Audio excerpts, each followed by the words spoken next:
Here I am. How was the first day of minicamp? Good, not much different than the last couple weeks, but get 3 good days together before we go off and grind on our own. Seems like we've had this discussion last couple of years, but for you to have an uninterrupted period of time between now and the beginning of the season, how important is that? Yeah, I think it's very important. I think that showed my play last year. That was my first full training camp in a while, and I think I went out and played as good as I have, so I'm looking to take that next step. Happy with the progress I've been making the last couple of weeks and getting better, so that'll continue. What is that next step? Better in all areas. There's always room to improve in every area: movement, accuracy, spin rate, bigger, faster, stronger, all those good things. You mentioned grinding on your own. What is the plan for the 6 weeks or so between now and training camp? I don't know. I'm feeling good right now. I kind of just take it as my body's telling me. If I need a couple days off, I'm going to take a couple days off. But if I'm feeling good, we'll keep grinding. So kind of take it day by day. When you spend those extra time reps out there today, what are you working on kind of after an OTA, after a minicamp day? What are you trying to accomplish when you're getting those extra reps out there? Just keep trying to get a rhythm. Keep trying to improve the motion, make it efficient.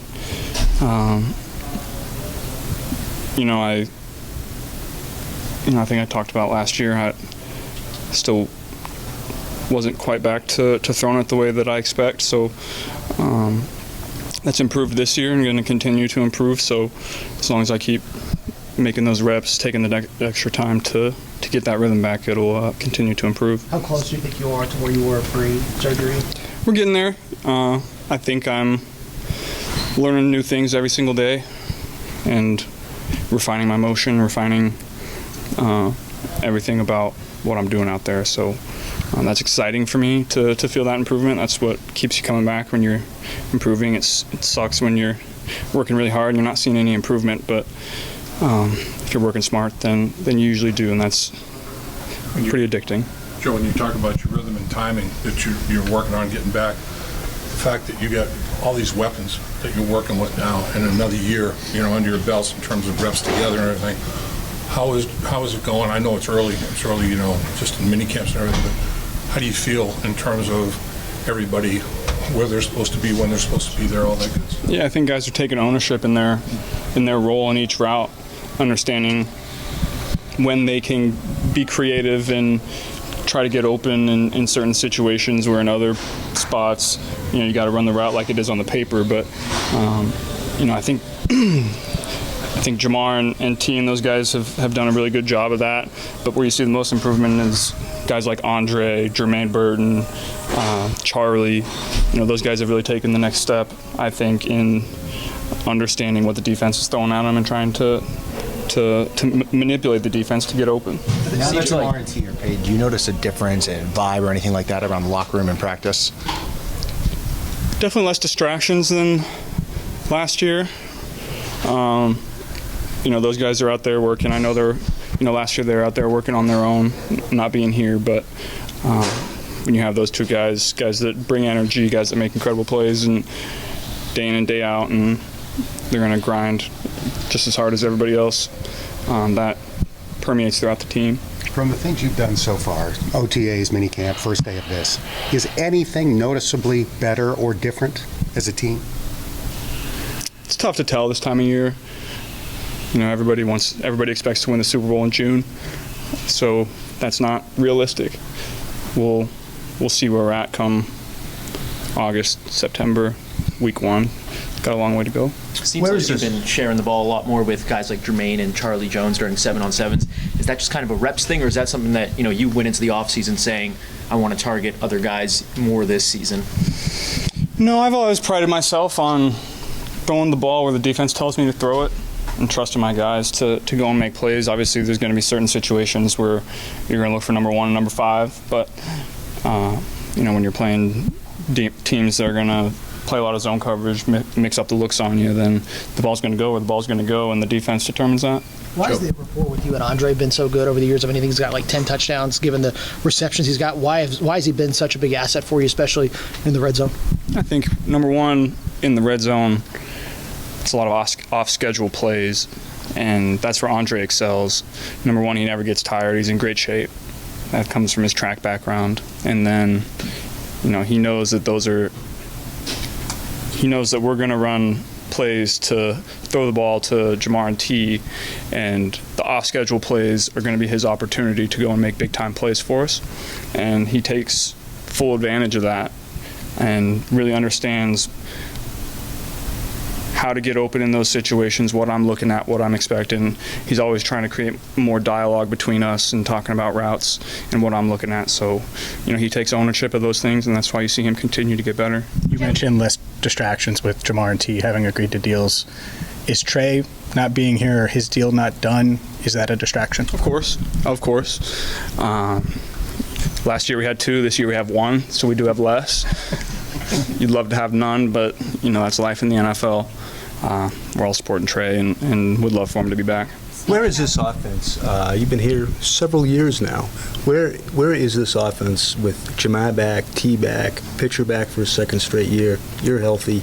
Is this maybe where this offense has never been before at this point in the season? Yeah, I think we're in a spot that we haven't been before.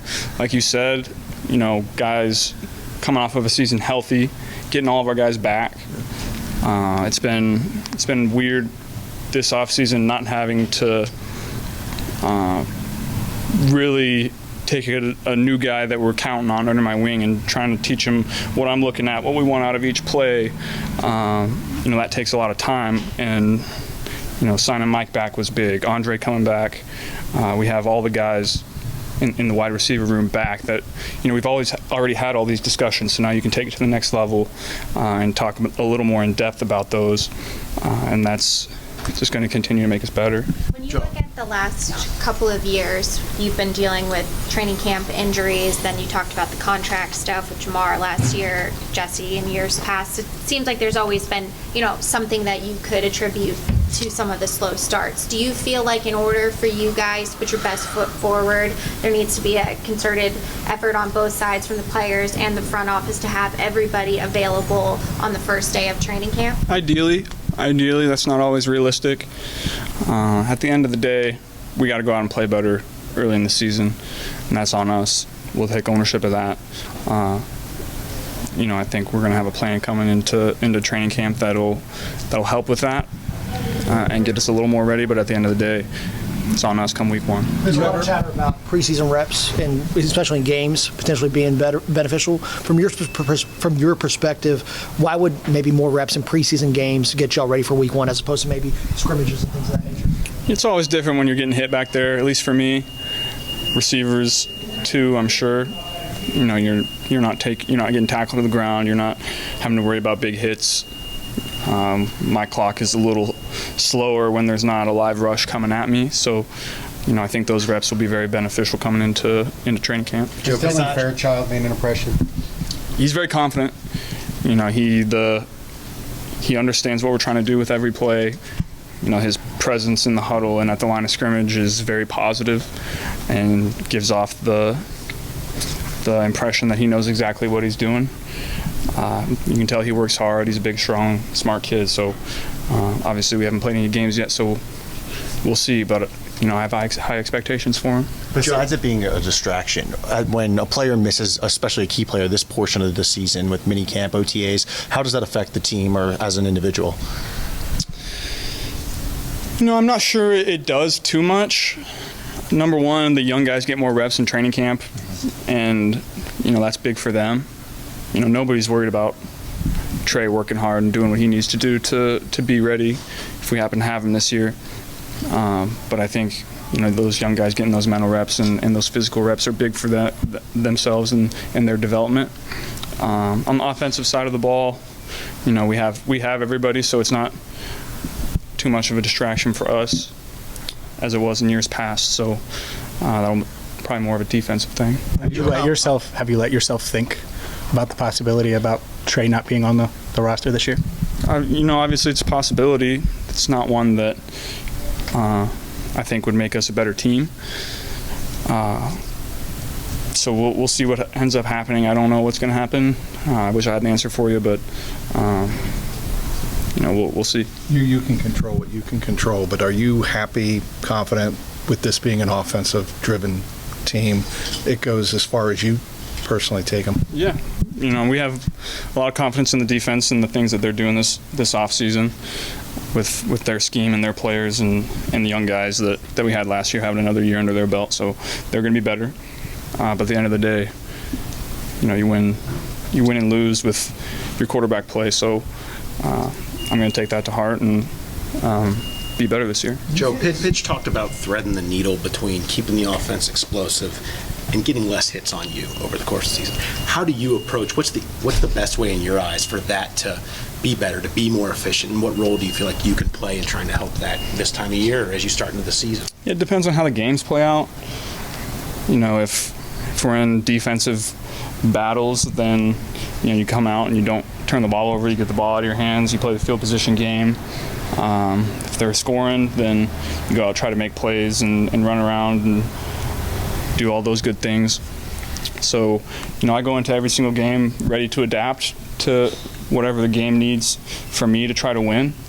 I'm never going in and playing every single game the same. The first drive will be the same, and then pretty quickly you understand what kind of game it's going to be, and you adapt your play style to that.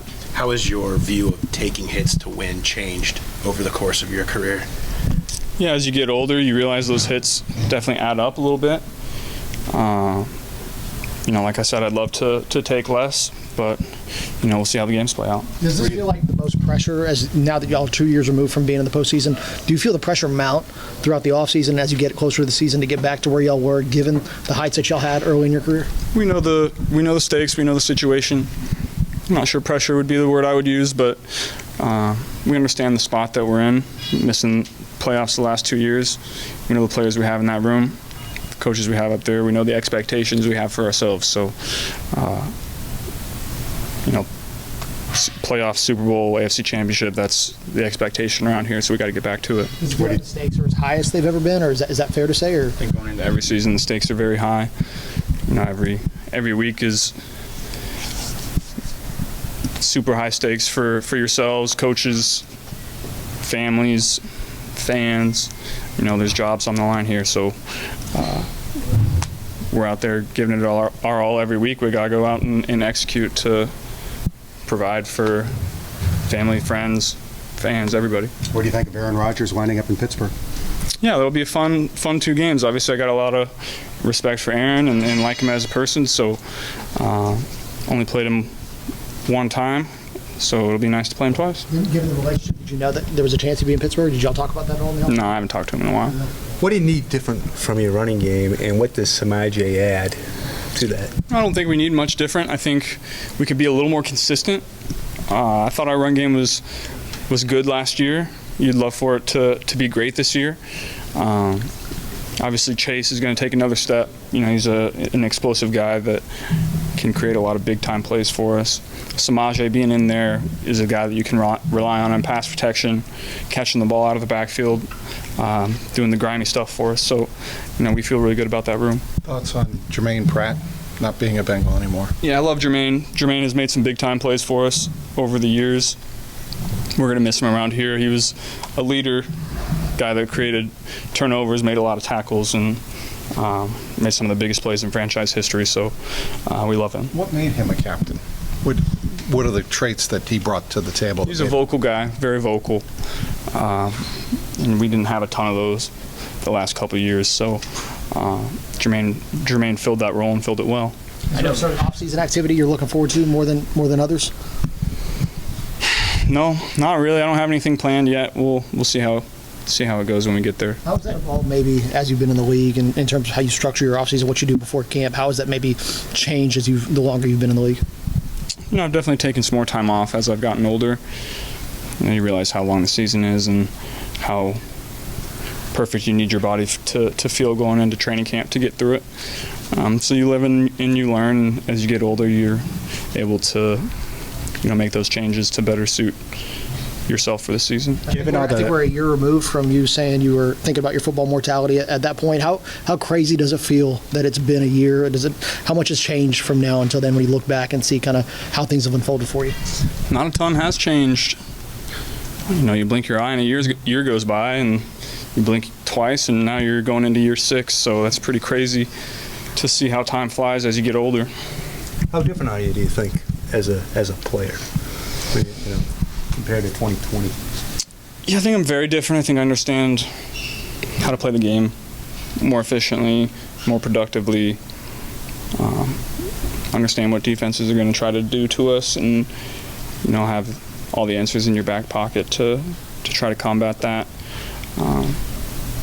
I feel like I'm as prepared as ever, and anything anybody throws at me, I'll have an answer for. So I'm excited to go out there and show that again. You mentioned Pratt having answers like you just talked about. Al Golden comes in as a new defensive coordinator. He had a great run at Notre Dame. He's got a lot of different things with his schematics and his configurations and coverages and everything. How big a fan are you, and how big an impact do you think he might be? Yeah, I love Al, and I love his scheme.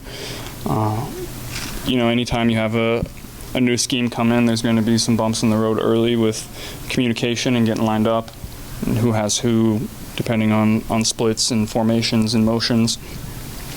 So it's early, but when we get to training camp, I'm excited to see what they're going to do and who they're going to be. Is there anything that you've seen from them? I know there's no pass rush or anything, just really 7-on-7 drills, but have you seen anything from the defense that maybe looks different from previous years when you go against them in practice?